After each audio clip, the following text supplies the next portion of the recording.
Fala, seus cristãos cansados, graça e paz a todos os santos da internet. Chegou aquele momento todo especial aqui no canal Cristãos Cansados para a gente dar um pontapé inicial no estudo da Escola Sabatina. E esse trimestre eu já estou tentando um formato diferente. Eu estou soltando a lição completa no sábado, após o almoço, ali mais ou menos, 2, 3, 4 horas da tarde.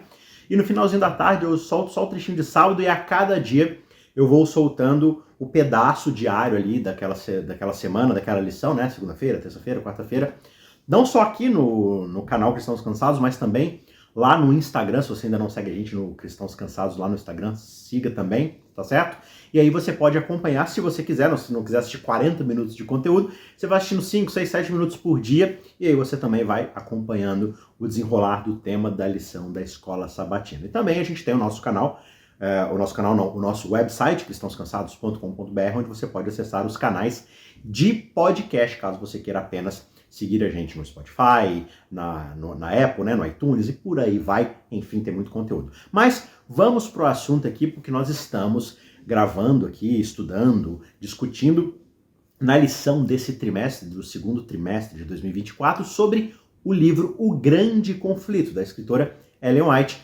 E a cada lição, a cada semana, a gente aborda ali alguns capítulos desse livro excepcional. Se você ainda não leu, comece a ler assim que você tiver a oportunidade. Você encontra de graça na internet, você pode pedir muitas vezes como brinde, e você pode comprar também se você quiser uma edição mais luxuosa, capa dura e aí por diante, mas é uma leitura fundamental para você que quer conhecer a história do cristianismo por um ponto de vista adventista ali e tudo mais, e também sobre o nosso futuro, sobre o que está acontecendo naquelas regiões onde a gente não consegue enxergar, ou seja, atrás do véu da nossa realidade carnal aqui. Enfim, é um livro muito bacana, que soma muita informação, muita coisa, vale a pena você conferir. E a gente está estudando pouco a pouco os assuntos que os capítulos desse livro vão trazendo a cada lição.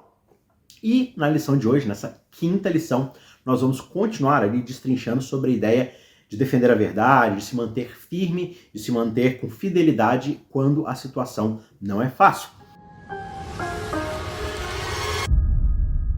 Imagine um mundo onde a sua liberdade de pensar, de falar sobre a sua fé, de compartilhar aquilo que você acredita, até mesmo de ler a Bíblia. Imagina uma realidade onde tudo isso fosse limitado por certas leis rígidas, estritas, e um controle estatal ou de lei que te impede de fazer todas essas coisas. Talvez pareça algo distópico, como se fosse esses filmes aí de um futuro todo destruído, todo apocalíptico, Só que essa foi exatamente a realidade enfrentada por ninguém menos do que Martinho Lutero e Ulrico Zwinglio, dois reformadores que viveram lá entre 1517 e 1530. E essa época era uma época que a simples posse, o simples ter uma Bíblia com você, na sua língua nativa, já poderia ser considerada como um ato de rebeldia.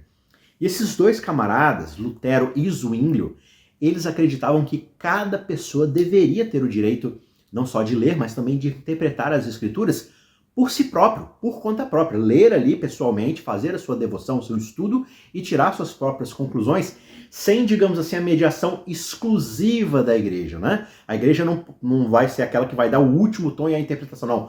Só o que a igreja fala sobre a Bíblia que é o correto. A igreja aqui, em termos da instituição ali, como era a igreja romana naquela época.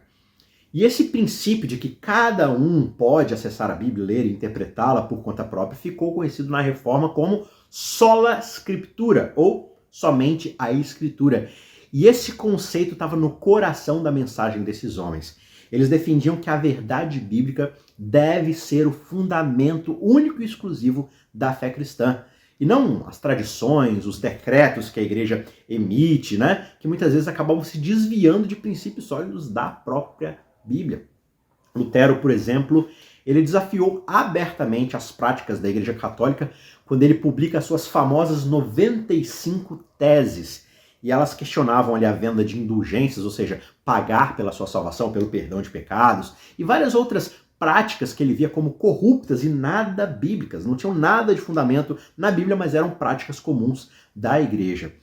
E a audácia de Lutero ali em questionar a autoridade da igreja acaba provocando uma enorme agitação, e tudo isso eventualmente vai levar a gente aos eventos da Reforma Protestante, da Grande Reforma, que trouxe ali um outro conceito, uma nova forma de você olhar para a Bíblia, para as doutrinas, para os valores cristãos.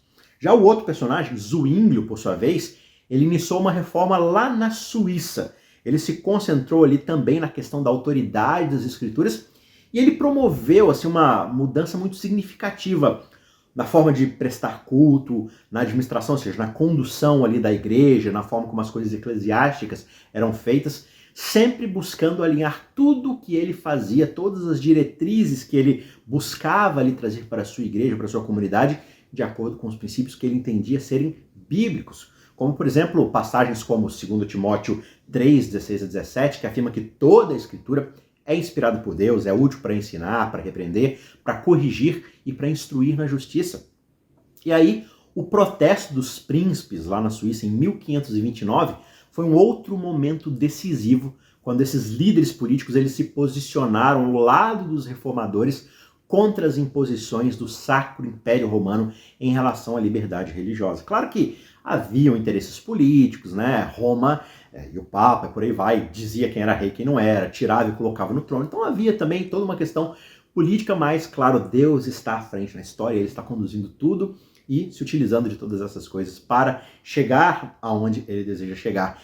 E esse ato corajoso não apenas destacou a influência ali crescente de Roma, né? Ou seja, não apenas pôs, talvez não um fim, mas né, murchou bastante ali, tipo, tirou bastante da influência de Roma por causa de todas essas descobertas, todos esses debates, todas essas verdades trazidas à luz, mas também demonstrou que as convicções desses reformadores sobre a fé baseada nas escrituras eram tão profundas que esses homens estavam dispostos a morrer por elas. Não era simplesmente uma ideia que ele teve lá e tá aí uma ideia, pense a respeito. Não, eles tinham convicção nisso e eles estavam não só dispostos a morrer por essas ideias, e o mais importante, eles estavam dispostos a viver por elas de acordo com elas.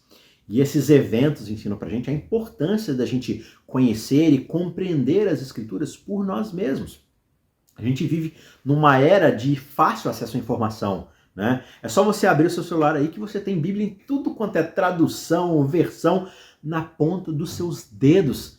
Mas, assim como os reformadores nos ensinaram, nós devemos buscar na Bíblia a verdade e o discernimento para a gente não ser levado por qualquer doutrina, por qualquer vento de ideia de doutrina, mas que acaba muitas vezes se desviando dos ensinamentos de Cristo. E a gente tem tantas ferramentas gratuitas à disposição hoje, e muitas vezes a gente, né, como diz no inglês, take for granted, ou seja, a gente dá como um direito, algo que a gente né, tem fácil, mas que a gente não faz uso dessas coisas. E para aplicar os ensinamentos da Bíblia na nossa vida, é essencial que a gente faça da leitura, do estudo da Bíblia, uma prática diária. Questionar, investigar, buscar a verdade sempre com um coração aberto, uma mente humilde, desejando aprender, crescer. Isso tudo ajuda a gente a crescer na nossa fé e, claro, permanecer firmes nas nossas crenças. Eu tenho uma dica para você que talvez seja novo no canal, ou que talvez já frequente aqui, mas nunca parou para ver. Se você der uma olhadinha aqui na descrição desse vídeo, para você que está no YouTube, você vai perceber que tem um link aí chamado Quero Entender a Bíblia. É um curso de interpretação bíblica de como estudar a Bíblia com ferramentas e lições fáceis para você aprender por conta própria como ler e estudar a sua Bíblia. É gratuito, é uma playlist com várias lições e você vai com certeza se beneficiar delas para levar o seu estudo da Bíblia para um outro nível. Então aproveite essa oportunidade, dá uma olhadinha lá e comece a aplicar essas ferramentas, essas aulas, esses ensinos na sua devoção diária e eu tenho certeza que vai te ajudar muito na sua leitura e na sua compreensão da Bíblia. Os reformadores, como Martim Lutero, foram profundamente influenciados pela dedicação de Davi à palavra de Deus. Eles buscavam na Bíblia, assim como Davi, não apenas conhecimento, mas uma relação viva com Deus. Isso levou eles a desafiar as tradições, as interpretações que se afastavam dos ensinamentos bíblicos puros, e tudo isso levou a movimentos como o da Reforma Protestante. E o que era a raiz principal ali que a Reforma Protestante enfatizava? Era justamente da autoridade das Escrituras sobre todas as coisas.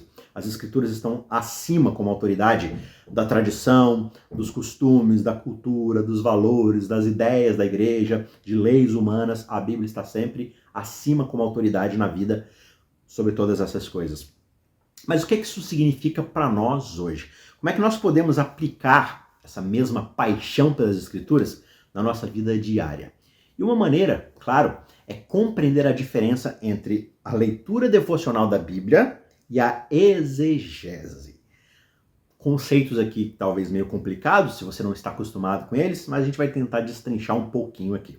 Primeiro, a leitura devocional, ou seja, inspiracional, aquela leitura corriqueira que você faz no seu dia a dia para se inspirar, para poder ser ali, tirar lições e tudo mais, é um tipo de leitura que busca, de fato, inspiração, talvez um conforto, né? Uma palavra bonita ali para te confortar num momento de dificuldade, para te alegrar num momento de tristeza. E, claro, buscar uma orientação pessoal nas escrituras. E essa é uma forma de leitura que nutre sim a nossa relação com Deus, ajuda a gente a aplicar a palavra dele no nosso cotidiano, em ideias, né, em questões ali da vida no dia a dia. Por outro lado, a exegese, que é uma ferramenta, uma área do estudo do texto, é uma abordagem de fato mais acadêmica, mais detalhada. E ela acaba analisando ali o texto bíblico de uma forma mais detalhista, no sentido original da palavra, dentro do seu contexto histórico, para tentar entender de fato o sentido original e o contexto em que aquela passagem é escrita, portanto, o seu sentido mais preciso possível. Agora, ambas as práticas, embora diferentes, elas são muito importantes, né? Elas servem a propósitos diferentes, mas são igualmente relevantes na nossa vida. A leitura devocional, ela pode trazer, como eu disse, um grande conforto, um crescimento espiritual, porque ela está ali mais no dia a dia. Só que ela pode acabar sendo limitada se não houver um esforço do leitor, do estudante da Bíblia, para entender melhor o texto bíblico mais profundamente, dentro do seu contexto histórico e cultural. Lembrando que a gente tem o curso aqui, né? Clica aqui embaixo na descrição desse vídeo que você vai achar uma série de aulas aqui. Quero entender a Bíblia, tem uma playlist aqui com várias aulas, com ferramentas para você aplicar e levar o seu estudo devocional da Bíblia para um nível mais profundo, aprendendo a analisar contexto, aprendendo a analisar o fluxo do texto e várias outras coisas, de uma forma, né, a elevar o nível do seu estudo devocional. Agora, a gente tem, de fato, a exegese. Embora ela enriqueça a nossa compreensão da Bíblia, trazendo-lhe o sentido mais preciso possível, ela também tem a dificuldade de que ela pode se tornar simplesmente uma atividade meramente intelectual, né? Eu estudo ali, faço análise sintática do texto, eu vou no original, não sei o que lá, beleza, aprendi aqui as lições acadêmicas do texto e tudo mais, mas se não estiver acompanhado de uma aplicação pessoal, de uma recepção espiritual daquele texto para mudar a minha vida, é simplesmente, puramente uma atividade intelectual. Portanto, quando a gente aborda as escrituras, é muito benéfico a gente equilibrar esses dois métodos. Quando a gente for praticar a leitura devocional, nós somos convidados a deixar que a palavra de Deus fale diretamente ao nosso coração, nos guie, sim, no nosso dia a dia. Quando a gente for se dedicar à exegese com mais profundidade, com mais ferramentas, se aprofundar no nosso entendimento da Bíblia, né, e enriquecer de fato a nossa leitura devocional. Então, a exegese, ela aprofunda o seu nível de devocional, e o devocional traz a exegese para uma aplicação mais viva, mais eficaz para transformar a nossa vida. E agora eu convido você a refletir como é que você tem lidado com a sua Bíblia.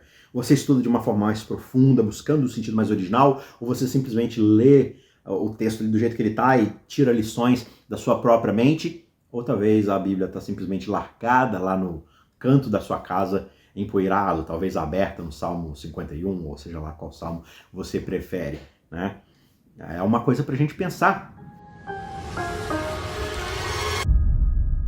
Já se perguntou por que a mensagem da Bíblia é tão poderosa, mesmo depois de muitos séculos? No trecho de 2 Coríntios 4, 1 a 6, Paulo lhe revela sua confiança inabalável nas Escrituras. E ele descreve o Evangelho como uma luz que brilha nas trevas, um tesouro em vasos de barro que ressalta o poder de Deus e não o nosso. Ou seja, tem um tesouro ali muito valioso, mas que está guardado dentro de um objeto frágil, que pode se quebrar a qualquer momento. Ou seja, nós, seres humanos falhos, temos posse do maior tesouro de todos.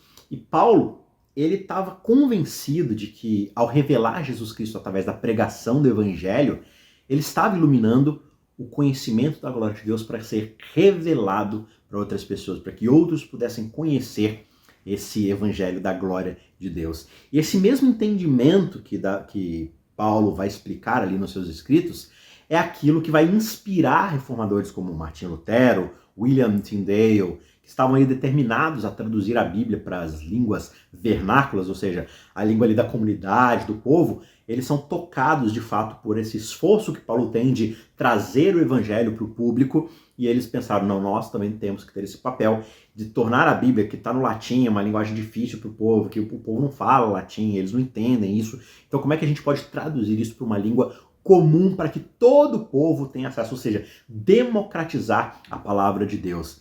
Porque eles sabiam de fato que a palavra de Deus tem o poder de transformar corações, de transformar mentes, quando as pessoas possam, né, ou pudessem lê-la na sua própria língua. Assim que eles tivessem contato de fato com o texto bíblico, isso transformaria os corações e mentes das pessoas. E essa paixão por esse objetivo, né, levou esses homens a enfrentar perseguições, grandes desafios, mas eles perseveraram porque eles acreditavam profundamente que o acesso à Escritura era um direito de todos, não era simplesmente para uma elite religiosa. Mas e quando o trabalho parece que não está dando frutos, né? A gente ensina a Bíblia, a gente compartilha, a gente fala de Deus, mas parece que isso não gera resultado. E os textos de Daniel 12, 3 e Apocalipse 14, verso 13, lembram pra gente que o nosso esforço para Deus tem um valor eterno em si mesmo, mesmo que não gere, né? Que não dê resultados. O simples falar da glória de Deus é para a glória de Deus. Daniel, por exemplo, ele fala daqueles que guiarão muitos à justiça, como as estrelas, né, para sempre, eternamente. Apocalipse promete descanso e recompensa para aqueles que morreram no Senhor, porque as obras deles vão seguir após eles, né? Então, eles estão engajados ali, de fato, na pregação, no compartilhamento do Evangelho. E esses versos, além, né, do seu sentido mais profundo, eles ensinam para a gente uma lição muito crucial. O verdadeiro valor do nosso trabalho para Deus não é simplesmente ou sempre visível imediatamente. Talvez você ache que não está dando frutos, mas uma sementinha foi plantada em algum lugar, em algum cantinho de algum coração ou de alguma mente. Muitas vezes o impacto das nossas ações só será conhecido no tempo de Deus, e talvez só por Deus. Mas isso já deve ser o suficiente para nos encorajar a continuar trabalhando diligentemente, sabendo que cada esforço que nós fazemos para a glória de Deus tem um propósito e tem um significado eterno. Então, como é que nós podemos aplicar essa ideia, esse insight na nossa vida diária? Primeiro, ao estudar a Bíblia, tente procurar maneiras de compartilhar as suas descobertas com outras pessoas, na sua própria linguagem, no seu próprio contexto. Não subestime o poder de uma palavra de encorajamento ou de um versículo compartilhado no momento certo. Isso edifica as pessoas, não só aquele que está ouvindo, mas aquele que está falando também, né? Uma outra ideia é você persistir nas suas boas obras, ou seja, nas obras de compaixão pelo seu próximo, mesmo que os resultados não sejam imediatamente evidentes. Talvez você está fazendo algo por alguém, mas parece que a vida dessa pessoa simplesmente não muda. Não importa. O que importa é fazer o certo, é fazer o bem, e nós devemos ser agentes, promotores da justiça e do amor de Deus em todas as nossas ações. Então, a gente tem que se lembrar de que a nossa confiança não está na eficácia imediata do nosso trabalho, não está nos resultados visíveis, na glória e no reconhecimento que isso possa trazer para aquilo que a gente faz, mas está na promessa de que a palavra de Deus não volta vazia. Ela não encontra simplesmente um eco que se espalha e nunca mais dá resultado. A palavra de Deus vai alcançar aquilo que Deus espera que ela realize. E as sementes que nós plantamos hoje podem sim florescer de maneiras que nós nunca imaginaremos. Portanto, mantenha a fé, continue a luta e saiba que a sua dedicação ao trabalho divino tem sim um grande valor. Vocês já imaginaram descobrir algo que transformasse completamente a sua vida? Isso foi exatamente o que aconteceu quando um camarada chamado Martinho Lutero encontrou uma cópia da Bíblia durante os seus estudos na universidade. Até aquele momento, onde isso acontece na vida dele, Lutero nem sabia que a Bíblia existia, mas esse encontro não só mudou sua vida, mas também teve um impacto profundo na história do cristianismo. Mas qual que é exatamente o impacto da Bíblia? Os textos de João 14, 25 a 26, 16, 13 a 15, dizem pra gente que o Espírito Santo ele desempenha um papel crucial em nos ensinar e nos lembrar tudo o que Jesus disse, além de nos guiar a toda a verdade. E isso mostra que a Bíblia não é apenas um livro histórico, um livro literário, ela é uma fonte viva de verdade que o Espírito Santo usa para falar conosco. Por sua vez, segundo Pedro 1, 20 a 21, enfatiza que nenhuma profecia da Escritura é de interpretação pessoal, pois os homens santos de Deus falaram movidos pelo Espírito Santo. Então esse texto ensina para a gente sobre a origem divina da Bíblia e reforça a necessidade de abordá-la com o coração aberto e com reverência ao ensino do mesmo Espírito que inspirou esses homens a escrever a Bíblia, que ele possa nos iluminar para compreendermos os seus ensinos. Agora, diante disso tudo, surge um desafio muito importante. Como é que a gente equilibra a necessidade da iluminação do Espírito Santo na nossa compreensão, leitura da Bíblia, com a necessidade de um estudo cuidadoso e detalhado da Bíblia? Se eu vou estudar a Bíblia com bastante afinco, para que eu preciso da iluminação do Espírito Santo? Ou, se tudo que eu preciso é o Espírito Santo para ensinar, para que eu devo me esforçar para estudar diligentemente a Bíblia? Parece um contrassenso e um desperdício de energia. A chave, no entanto, está na combinação da oração e do estudo. Quando nós estudamos as Escrituras, nós devemos sempre pedir que o Espírito Santo nos guie e nos dê entendimento. Ao mesmo tempo, nós devemos nos dedicar a um estudo sério, considerando o contexto histórico e literário dos textos, né? O contexto ali onde eles estão inseridos dentro do fluxo do texto, do seu verso, do capítulo, o livro como um todo, quem é o autor e por aí vai, para a gente não cair em interpretações errâneas, equivocadas e fora de contexto. Os reformadores, eles defendiam a clareza das Escrituras, ou seja, eles acreditavam que a mensagem essencial de salvação da Bíblia e da apresentação de Jesus Cristo como nosso Salvador, ela é clara o suficiente e está acessível a todos aqueles que buscam a verdade com sinceridade, seja uma pessoa simples, seja uma pessoa mais bem educada, né? E Davi vai falar isso no Salmo 119, né? Que a lei do Senhor é perfeita e restaura a alma, e o ensino, né, da palavra de Deus é suficiente para educar até mesmo aquele que é o mais simples, né? Que tem um raciocínio mais devagar, que tem menos instrução. A palavra de Deus alcança todas essas pessoas. E aí eu pergunto, você acredita que a Bíblia é suficientemente clara para apresentar a mensagem de salvação para as pessoas? Claro que é verdade que alguns trechos, né, são difíceis de entender, eles requerem um estudo mais detalhado, mais profundo, mais devagar. Só que aquilo que nós chamamos de tema central sobre Deus, sobre a salvação, sobre a vida em Cristo, tudo isso é apresentado da maneira mais clara e poderosa possível. Portanto, eu encorajo você, cada um de vocês, a se aprofundarem no estudo da Bíblia. Permita que o Espírito Santo transforme a sua vida através das verdades eternas que você só irá encontrar nas páginas sagradas. Não importa se você está apenas começando a ler a Bíblia ou se você já estuda ela há anos, há sempre algo novo, algo transformador que o Senhor Jesus quer revelar para você. Romanos 3, 23 a 28 ensina pra gente uma verdade muito poderosa. Todos nós, cada ser humano que já pisou nessa terra, pecou e está destituído, ou seja, caiu longe da glória de Deus. Não foi capaz de alcançar aquilo que Deus intentou para que nós fôssemos. Só que, no entanto, mesmo todos nós sendo pecadores, nós somos justificados, ou seja, tornados justos. Nós chegamos ao patamar que Deus gostaria que nós chegássemos de uma forma gratuita e não autoimposta. Não fomos nós que alcançamos, nós recebemos essa justificação gratuitamente pela graça de Jesus Cristo, por meio da redenção, Paulo diz, que há em Cristo Jesus.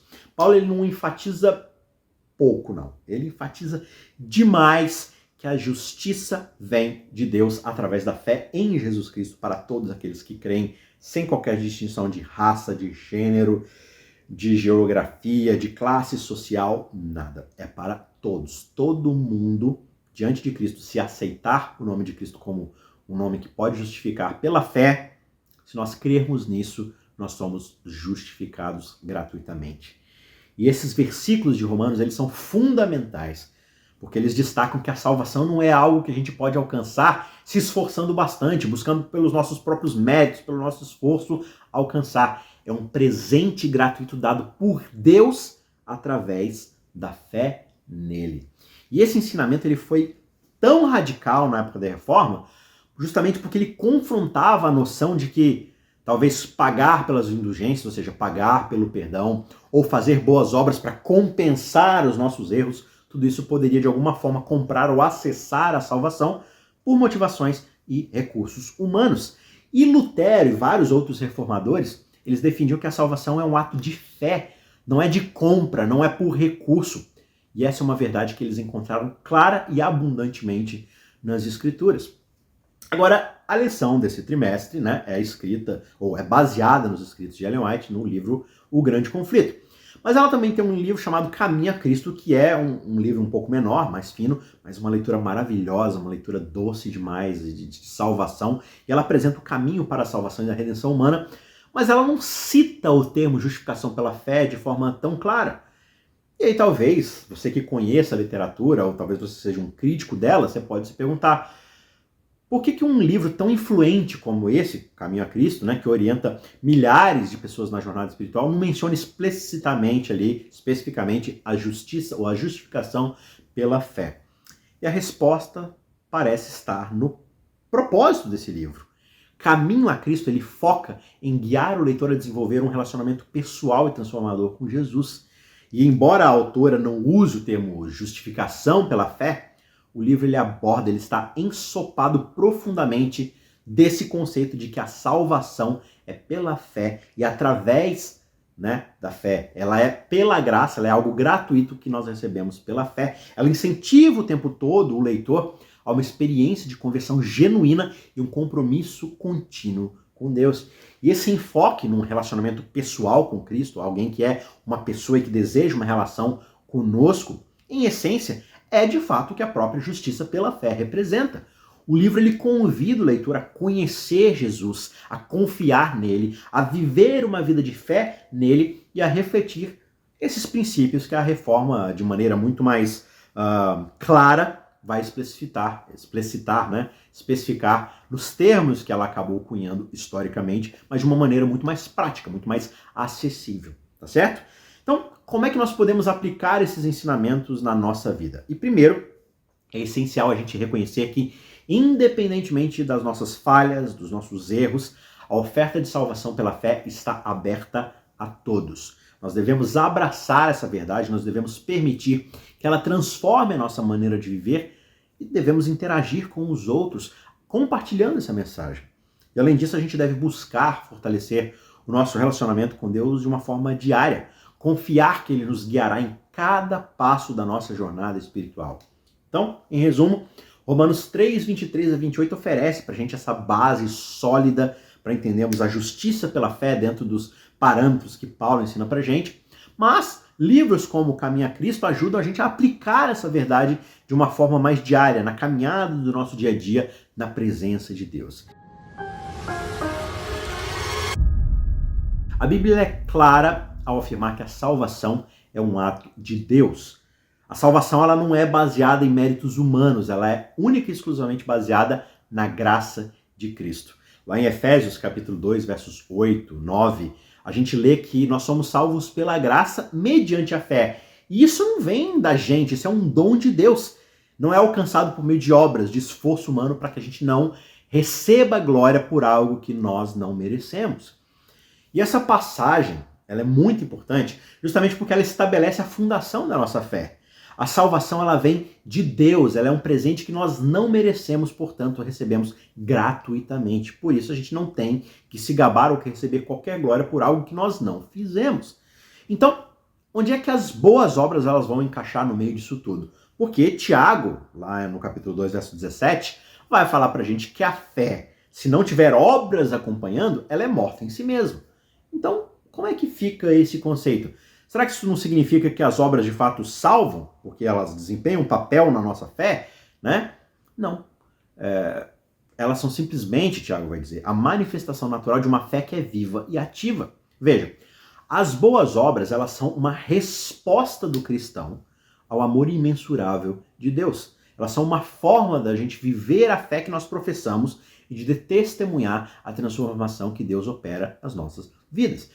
Porque pense bem, o que é a salvação? A gente entende salvação muitas vezes como simplesmente eu estava indo para o inferno, aí Deus me salvou e agora eu vou para o céu.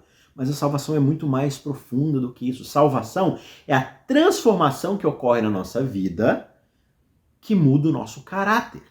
Nós éramos filhos das trevas, praticávamos as obras das trevas e agora somos colocados na luz do Filho, na luz do seu amor. E por isso passamos a praticar as obras da luz. Lembra que o contexto aqui do grande conflito é sempre o engano versus a verdade, a luz versus as trevas, as más obras versus as boas obras. Então, dando um passo atrás, se eu sou salvo pela graça através da fé, eu sou salvo de quê?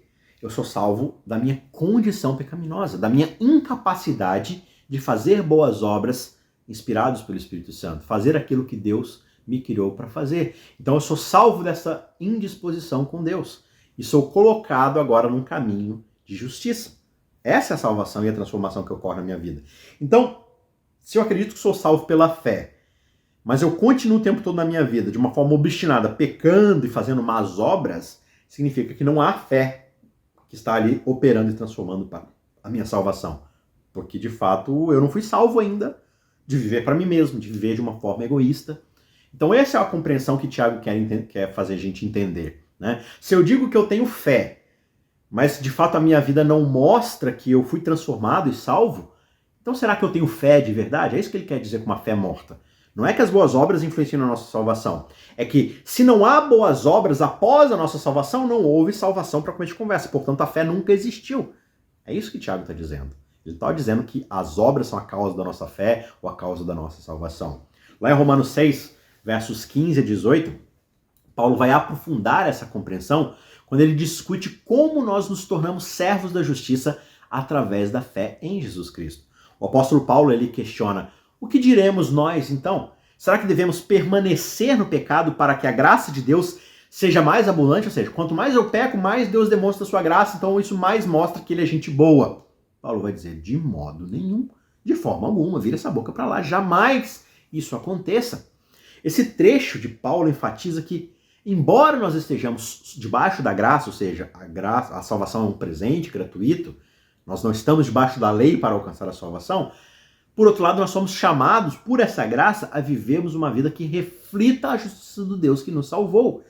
Então, isso mostra pra gente que, enquanto a salvação ela é um presente gratuito, ela nos conduz a um caminho de santidade e boas obras como consequência. Por quê? Porque nós estamos sendo salvos e transformados para isso. Mas essas boas obras não são o meio da salvação, elas são o seu fruto, o seu resultado. Tá certo? Agora, como é que nós podemos viver essa realidade no dia a dia sem confundir a origem da nossa salvação com as obras que nós realizamos? E aqui vão algumas dicas muito importantes. A cada ato bom, a cada coisa boa que você fizer, mantenha o seu foco em Cristo. Todos os dias lembre-se de que a sua salvação é um presente de Deus por meio de Jesus. Deixe que essa verdade oriente todas as suas ações. E quando você fizer coisas boas, lembre-se que tudo que tem de bom vem do Pai das Luzes, vem do nosso Deus. Tem um camarada chamado Michael English, um cantor, ele tem uma música que eu acho maravilhosa, onde ele diz: a única coisa boa que eu tenho dentro de mim é Jesus Cristo. O resto pode jogar fora. Muito interessante, né? Uma segunda dica: viva a sua fé de uma forma ativa. Engaje-se em atividades que reflitam misericórdia, amor, né? A graça e a bondade de Jesus Cristo. Isso pode ser desde ajudar o seu vizinho até participar de projetos comunitários na sua igreja, né? E assim por diante. Mas, de novo, com a mentalidade correta de que essas ações são feitas porque você não precisa se preocupar com a salvação. Já que você não precisa gastar energia buscando a sua salvação, gaste a sua energia trabalhando pelo próximo, porque você já foi salvo, você não tem que se preocupar com isso. Uma terceira dica é: estude constantemente a palavra. Aprofunde-se na Bíblia para você entender melhor o caráter de Deus e o que ele espera de nós como resposta à nossa salvação. Então, as boas obras, elas são um componente essencial da vida cristã, mas elas não são a base da nossa salvação. Elas não são o fundamento e nem a garantia da nossa salvação. Elas são, sim, uma resposta àquilo que Deus já fez por nós, já fez na nossa vida. Elas são um reflexo da nossa transformação que ocorreu internamente.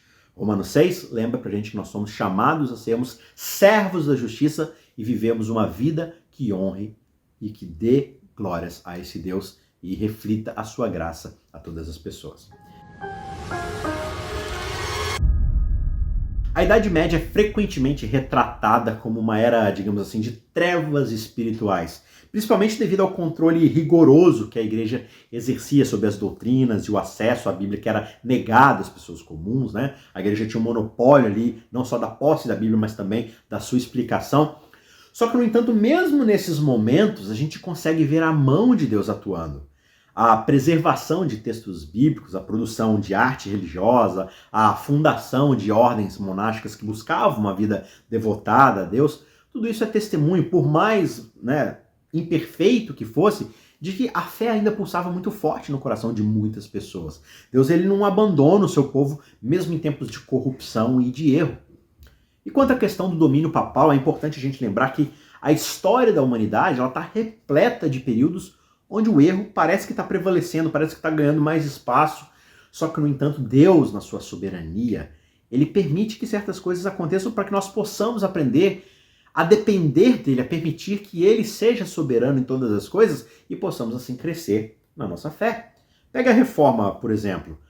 Ela foi, em parte, uma resposta aos excessos do papado, sugerindo que Deus ele prepara o caminho para a renovação e o despertar espiritual, mesmo que, às vezes, a gente não entenda os seus métodos. Agora, vamos falar um pouco sobre a ideia do legalismo e uma outra contraparte também, que é a da graça barata. Vamos definir esses dois termos aqui. Primeiro, legalismo. O que é legalismo? É a prática da gente enfatizar excessivamente as normas, as regras, em detrimento da graça de Deus. Ou seja, através do cumprimento de normas, da sequência de regras, a gente é capaz de alcançar a salvação. Isso é o legalismo. É alcançar o favor divino através da norma legal das coisas, ou seja, do cumprimento da lei e das normas, das tradições e por aí vai. E é muito fácil a gente cair nessa armadilha do legalismo, porque como seres humanos, muitas vezes, a gente quer algo tangível para seguir, a gente quer um score ali, uma tabelinha ali de pontuação para a gente ver a nossa sequência, o nosso prosseguimento e ver como é que a gente está se saindo para poder se comparar, ver o quanto a gente está indo bem e por aí vai. A gente quer algo, no fim das contas, que faça a gente sentir que a gente está no controle da nossa salvação. A gente não quer delegar a nossa salvação de uma forma incerta. A gente quer ter certeza de que fizemos tudo o que é possível para sermos salvos, que a gente está controlando o nosso destino eterno. Mas como Paulo vai escrever lá em Gálatas 5:4, aqueles que buscam ser justificados pela lei, eles já estão longe de Cristo há muito tempo, eles caíram da graça. Ou seja, se eu estou tentando acessar pelo meu esforço, significa que eu não vou receber aquilo que é gratuito, porque as duas coisas não cabem na mesma mão. Por outro lado, pessoas que tentam fugir do legalismo de uma forma radical, eu não diria nem radical, mas digo assim, errônea talvez, incompleta, ignorante, acabam indo para um outro lado extremo, que é o da graça barata. Esse termo graça barata, ele foi um termo popularizado por um camarada muito interessante chamado Dietrich Bonhoeffer. É um alemão, ali, o austríaco, acho que era alemão, lá na época do nazismo, e enquanto várias igrejas, vários cristãos assim estavam meio que abaixando a cabeça para Hitler, ele bateu o pé e foi firme nessa hora, sofrendo martírio, prisão e por aí vai. Mas Dietrich, ele criticou a ideia de que a graça muitas vezes é usado como uma desculpa para a gente viver como a gente bem entender, sem de fato um compromisso, sem uma mudança real na nossa vida. Só que a verdadeira graça, ela é qualquer coisa menos barata, porque algo que custou a vida do Filho de Deus pode ser qualquer coisa menos barata. Embora ela seja gratuita para nós, ela não foi barata, ela custou tudo para Deus. A graça verdadeira, ela exige de fato uma resposta de fé e de transformação. Senão ela não ecoa na nossa vida. É algo que vai muito além de uma simples aceitação superficial. Quando nós recebemos a graça de Deus, tudo na nossa vida muda. Caso contrário, a gente ainda não recebeu essa graça. Então a gente tem que evitar, para a gente não cair em nenhum desses extremos, em achar que eu não preciso da graça, que por meio de um esforço pessoal eu consigo alcançar a salvação, ou ir para o seu extremo oposto, que é, já que eu tenho a graça para mim, eu não preciso me esforçar nem um pouco, eu não preciso fazer nada para aceitar essa graça, ou como resposta a essa graça. De novo, a gente já discutiu isso no outro vídeo. Não é uma questão do que eu preciso fazer para salvação. É uma questão de entender o fluxo da transformação na vida do crente. Primeiro vem a graça. Deus oferece a nós a salvação gratuitamente, mas custando tudo para Ele mesmo. Mas essa conta já está paga, eu não preciso pagá-la. Mas uma vez que eu recebo essa graça opera em mim, transformando, me salvando de quem eu sou, dos meus egoísmos, dos meus medos, de tudo aquilo que me faz ser um homem pecador, e transforma o meu coração para agora operar, digamos assim, dentro do sistema operacional de Jesus Cristo. Imitar o Filho de Deus, seguir no caminho daquele que me salvou. Isso, de modo algum, é esse caminho da graça barata, um caminho de licenciosidade, fazer o que bem entender. Essas coisas não são coexistentes, tá certo? Então, em resumo, mesmo em tempos difíceis, como os da igreja medieval, Deus sempre esteve ativamente envolvido. Ele trabalhou tanto através das falhas humanas quanto das vitórias espirituais, né? E em relação a esse conceito de legalismo e graça barata, lembre-se, nós somos chamados a viver uma fé que reconhece tanto a seriedade do pecado quanto a maravilhosa graça de Deus que nos convida a uma vida transformada, tá certo? Você gostou desse vídeo? Ele mudou sua vida de alguma forma, te inspirou alguma coisa? Eu espero que sim. E se você encontrou valor nessa discussão, deixe aqui o seu like, comente as suas reflexões, né, aqui embaixo nos comentários. E não se esqueça de compartilhar com seus amigos e familiares e também se inscrever no canal para continuar recebendo conteúdos diários que te desafiam, que te inspiram. E vamos todos juntos nos aprofundar nessa compreensão da fé e, claro, vivemos de acordo com a rica graça que nos foi dada de graça. Tá certo? Foi um prazer estar com você durante essa semana. Que Deus te abençoe e a gente se vê amanhã para mais uma lição e mais uma semana de estudos. Deus te abençoe, um forte abraço e até lá. Tchau, tchau.